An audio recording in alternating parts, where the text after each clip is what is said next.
nossos amigos telespectadores. Nós estamos aqui novamente com o nosso programa Mediunidade em Foco e hoje eu trouxe essa simpatia de pessoa aqui, a Karine. Eu vou deixar ela se apresentar, tá bom? Bom, meu nome é Karine, eu sou assistente social e atualmente participo aqui como colaboradora do CERJ nas áreas do SAPS e da comunicação social e fazendo cursos de mediunidade. Então, assim, tem algumas dúvidas, algumas coisas que não é só minha, mas de todas as pessoas que têm relação à mediunidade, assim. Então, a gente hoje vamos trocar umas ideias que acredito que seja uma curiosidade, uma vontade das pessoas aprenderem a saber mesmo o que é mediunidade, né? Como é que a mediunidade está no nosso dia a dia, como é que a gente pode identificar, se a gente pode fazer isso. Então, vocês vão perceber que na nossa conversa, às vezes eu pergunto a ela, às vezes ela me pergunta. Então, aqui não tem entrevistado nem entrevistador. Nós vamos aqui bater um papo de questões que ela levantou junto a amigos e junto ao grupo de estudo dela de mediunidade e questões que são dela também, né?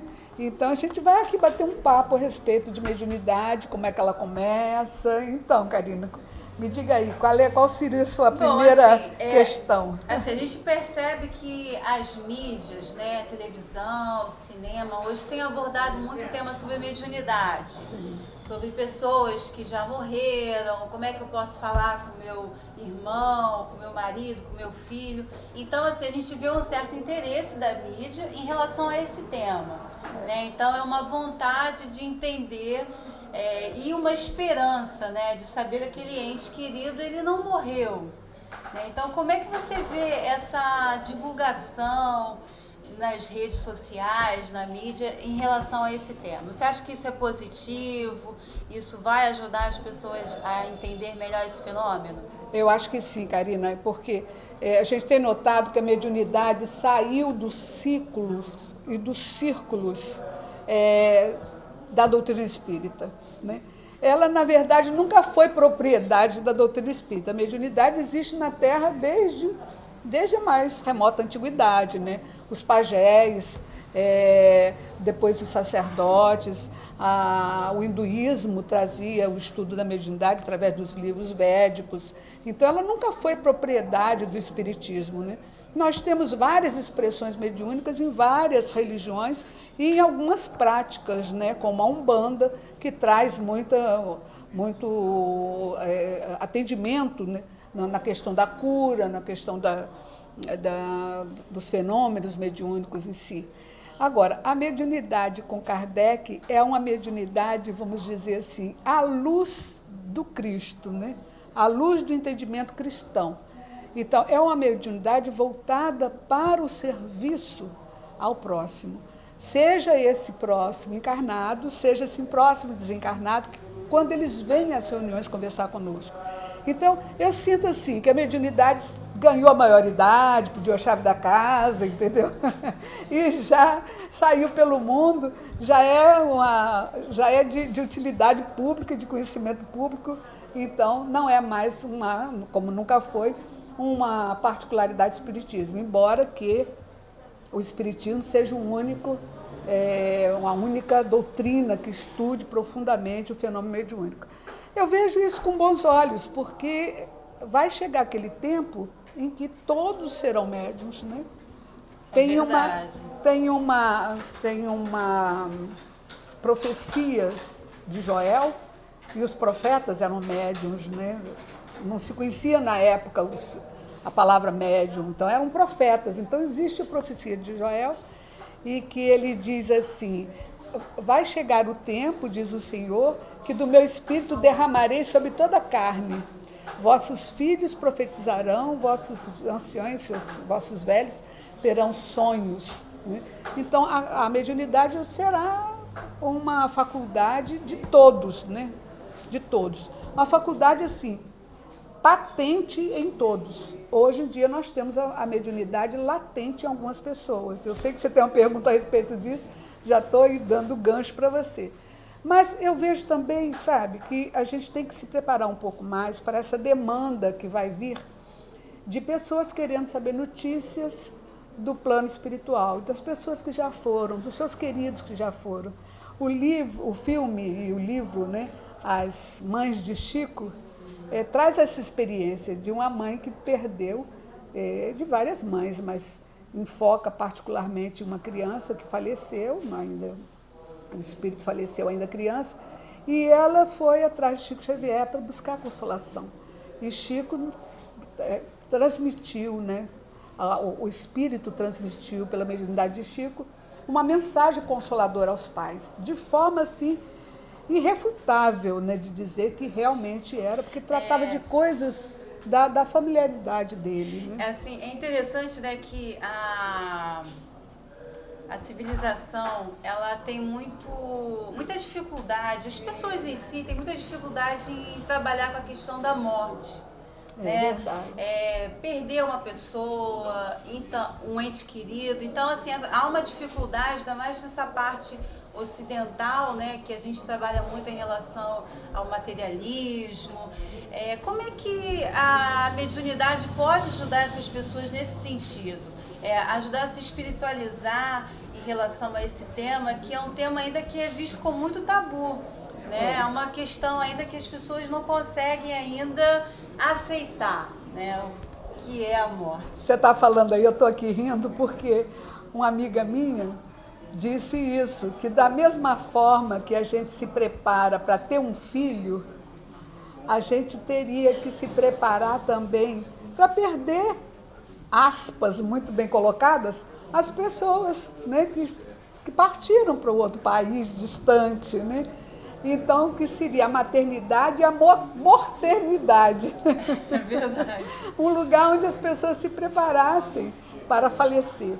E a gente realmente não tem isso. Nós ainda guardamos no nosso imaginário e nos nossos conteúdos psíquicos, segundo Joana de Ângeles fala, um retrato muito feio da morte, né? Um retrato ainda muito escatológico, de que morrer é enfrentar, né, as profundezas da nossa consciência, né, estar conosco.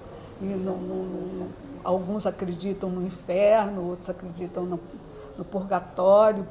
Poucos se veem merecedores do paraíso, né? Verdade, Mas verdade. acredita também que esse paraíso é como se fosse uma morte, porque um paraíso onde a pessoa fica lá numa vida de beatitude, só tocando harpa, comendo uva e sem fazer nada, para mim seria morte total, né?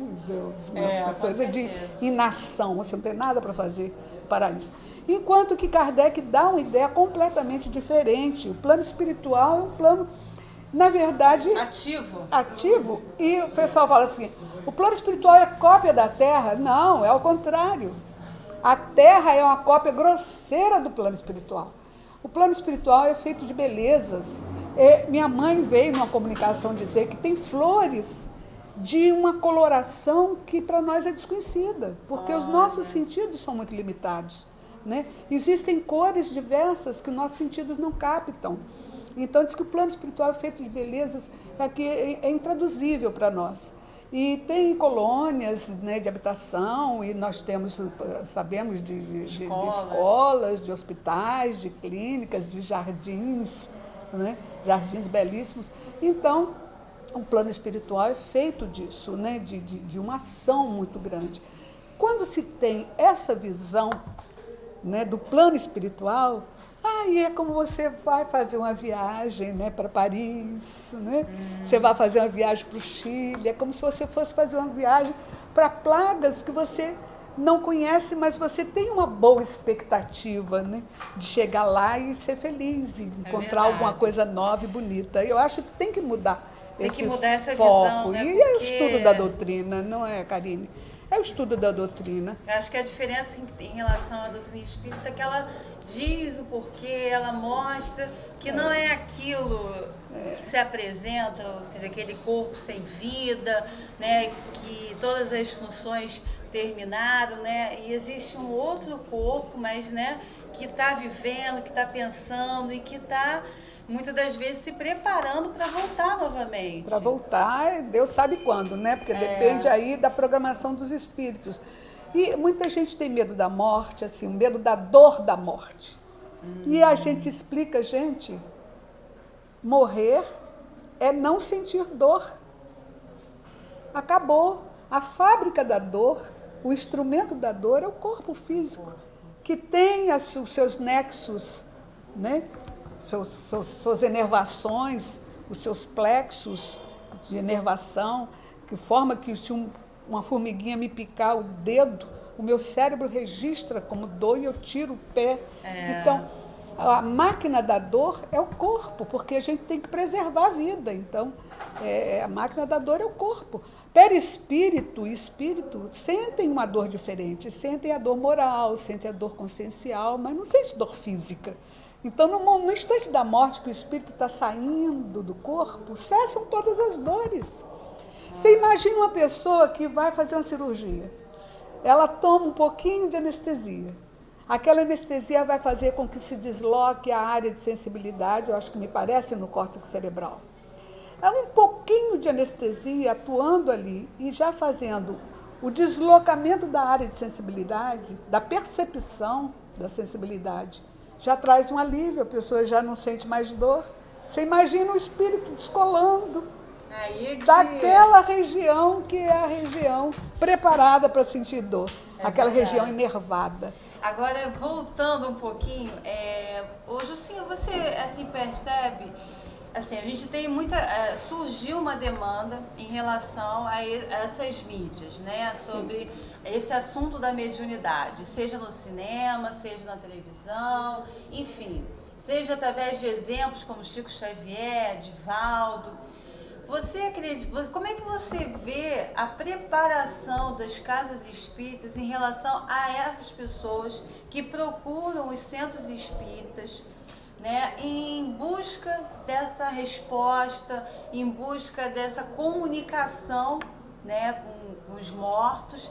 Você vê que a casa espírita está preparada? Como é que estamos assim trabalhando para poder ajudar essas pessoas?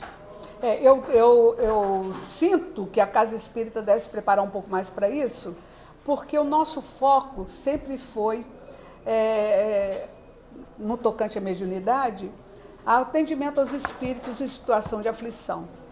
É lógico que nas reuniões ditas, reuniões de desobsessão, ou seja, onde a gente vai tratar a pessoa que está em situação de obsessão, né, de influência espiritual nociva. E a gente trata também aquele círculo familiar que está em torno dela. Então, a gente trata o espírito, né, que é o perseguidor, vamos dizer assim, que nem sempre é são assim. São as obsessões. São as obsessões. E trata também os encarnados e as pessoas envolvidas na área de conflito dele. Mas isso aí é no tocante às reuniões onde as pessoas buscam o centro espírita com problema de influenciação nociva. Agora, a gente não está preparado assim para dar uma consultoria, né, com relação àqueles que já faleceram. Era uma tarefa do Chico Xavier, específica dele. Né? Nós até, de certa forma, temos um pouco de temor com relação a essas consultas espirituais, em vista de que nem todos os médiuns estão preparados para receber de improviso, assim, algum espírito que esteja ali preparado para poder dar uma assim, consolação. Que a pessoa que desencarnou, ela não tem condições ainda de estar trazendo do mundo espiritual, né, as suas impressões, como ela está, né? Exato. Muitas vezes as pessoas perguntam assim, meu irmão morreu ano passado, será que ele tem como vir e mandar uma mensagem? Mas a gente também tem que entender que o nosso tempo não é o mesmo tempo do espírito. Não é. Não é. Existe também essa... Eu recomendo assim, as pessoas que querem saber notícias dos seus entes queridos, já voltados para a pátria espiritual, já ingressados na pátria espiritual, que procurem a casa espírita, que lhe é de confiança, coloque um nome e peça uma orientação para saber como é que está e se estão bem, porque esse nome vai ser colocado nas reuniões E, às vezes, acontece de ter uma graça dessa, uma bênção dessa, de receber uma carta. Às vezes, a gente recebe cartas nas reuniões mediúnicas, cartas da minha mãe. Aí fala, minha mãe, querida mãe, às vezes dá o nome. Esmeralda, eu estou bem, não se preocupe comigo. Mas a gente não sabe de quem é, não é? Aí, em reunião pública, deveria se dizer, olha, nós temos aqui uma carta dirigida a uma senhora chamada Esmeralda. Por acaso alguém aqui se chama Esmeralda? E aí saber dar. Eu acho que a Casa Espírita deve se preparar para isso. Não esperar não fazer a invocação do Espírito, porque, como você disse, nem sempre eles estão prontos e aptos, né, a dar essa comunicação. Mas sempre uma notícia, o espírito amigo daquele espírito, sempre uma notícia ou outra, eles atendem e dão. Fulano está bem, não se preocupe.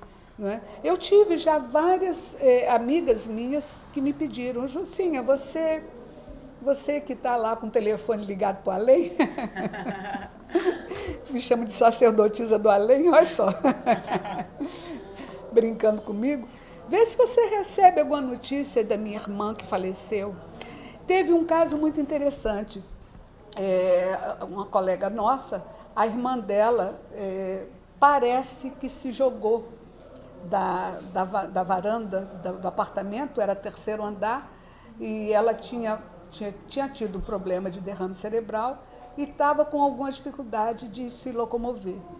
E ela usava, para sair na rua, usava uma cadeira de roda com ela, mas em casa ela andava com uma certa dificuldade. E ela falava com uma certa dificuldade por conta do derrame. Era uma pessoa muito lúcida, uma pessoa de uma inteligência, falava 5 línguas, sabe? Era uma pessoa com mestrado, com pós-doutorado, com doutorado, pós-doutorado. Então, teve esse karma na vida dela. Então, a irmã sempre se lamentava muito de ter deixado ela sozinha com a empregada, porque ela teria se jogado da varanda. E numa reunião, nós estávamos na reunião e veio uma comunicação dela, com a dificuldade de falar, chamando a irmã por um apelido que só ela conhecia, e dizendo que não se preocupasse com ela, porque ela estava bem, estava com o pai e a mãe dela, e que ela não tinha se jogado. Ela foi olhar e debruçou na janela, na varanda, para olhar o portão novo do prédio. Olha! O portão novo que o prédio estava sendo feito, montado um portão de grade no prédio, e ela se debruçou para ver o portão, e aí ela perdeu o equilíbrio. Então e quer ela dizer caiu. Que ela não cometeu suicídio? Não, ela caiu, foi um acidente. E ela falava com muita dificuldade ainda, porque o espírito ainda guarda suas dificuldades por um tempo. Logo depois é que vai começando ele, então, a voltar a ser, voltar-se a si mesmo, né? Buscar a sua verdadeira identidade. Quando eu disse isso para minha amiga, e contei que ela chamava ela pelo apelido, ela ficou muito emocionada e foi para ela um consolo enorme saber que a irmã não estava tão aflita ou tão angustiada a ponto de se matar, saber que ela não teve culpa, porque foi... porque a gente ainda percebe que a questão relacionada à morte também tem algumas situações como culpa, porque que ela fez isso, por que ela não se encaminhou para determinado local, então... Então é sempre benéfico que a pessoa que está buscando informação dos que partiram, procure uma casa espírita que ele confie e bote o nome lá. Eu perguntei a alguém, olha, será que eu posso botar o nome dessa pessoa em reunião mediúnica e tal? Então eram detalhes que eu não conhecia, mas ela veio dando detalhes do apelido, né, da irmã e do portão que estava sendo feito, detalhe que eu não conhecia. Então isso fez com que essa minha amiga, que é católica apostólica romana, se convencesse da veracidade da comunicação.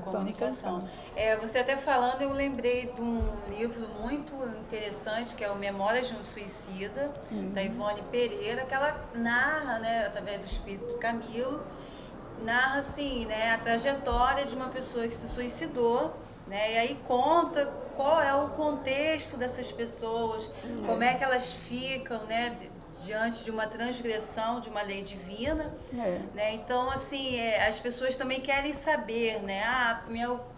Meu ente querido se suicidou, ele pode mandar uma mensagem para mim? Então, como é que é essa questão, assim, em termos de ajudar essa pessoa que busca esse consolo e essa impossibilidade, né, do espírito se comunicar diante de uma questão que ele está atrelado lá a uma questão grave como é o suicídio. Mas eu vou deixar para responder essa questão no próximo programa, que o nosso tempo já está terminando. Não me deixa esquecer, hein? Pode e você deixar. está convidada a retornar aqui para a gente conversar, continuar a conversa, tá certo, Pode Karina? deixar. Muito obrigada a vocês, até a próxima.